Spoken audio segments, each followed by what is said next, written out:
to start with apologizing. Originally, our executive director, Peter Fantel, was supposed to be here. Unfortunately, because of some last-minute urgencies and crises, he couldn't make it, so I wanted to speak on our behalf. It's a bit strange to do a welcome speech amidst a group which seems to already know each other very well. And we work and has been working together for quite a long time, so I feel a bit like the new kid on the block being asked to welcome everyone. So maybe we can see this as instead a speech that expresses our, on behalf of the several GFAC people here in the room and the rest of the global partnership, an extension of hope that we can both become partners in work and friends in the future. Maybe just a few short words on the Global Partnership for the Prevention of Armed Conflict, GFAC.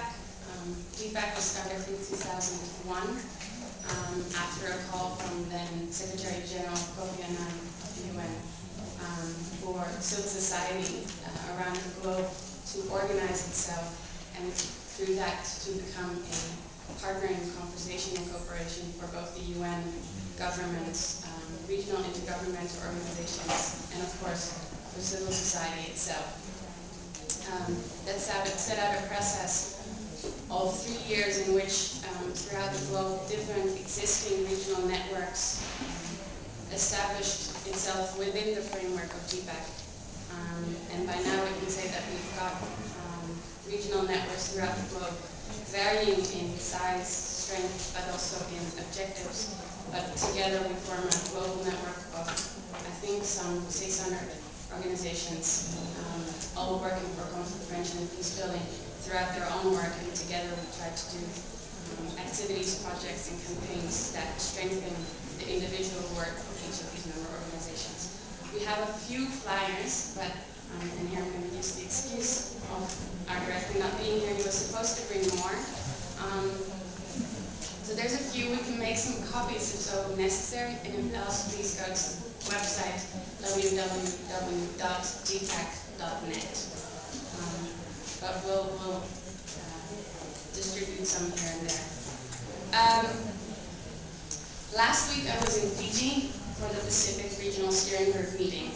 I don't know if you maybe followed some of the developments in Fiji in the last week, but they were all signs of effects of what conflict and violence can do to countries. We have members there from PNG, the Solomons, Vanuatu, all facing different challenges and problems, all related to conflict. And maybe they seem very far and different from the things that we saw yesterday when we visited the demilitarized zone. But at the end of the day, they're all the result of the same problem, and which is that, unfortunately, still a lot of people today believe that conflict can be resolved through violence and arms. And basically that realization is the basis for the global partnership to work together. Seeing the situation in the demilitarized zone yesterday, for me, presents a false illusion from the governments that keeping the option of war open will provide for a path towards peace. I think everyone here in the room here knows that this is a form of self-fulfilling prophecy, that as long as the threat for war remains, this will sort of induce war to become a reality. And this, for us, presents a need for change, a need for prevention. So by taking the threat away, you can prevent renewed violence and look for true solutions. I don't know if maybe some of you, and my apologies here for those who haven't visited the demilitarized zone yet, you should truly go. It's in a strange way inspiring, the almost eerie calm of the zone was for me, I think, symbolic of the deadlock that the Koreas have been in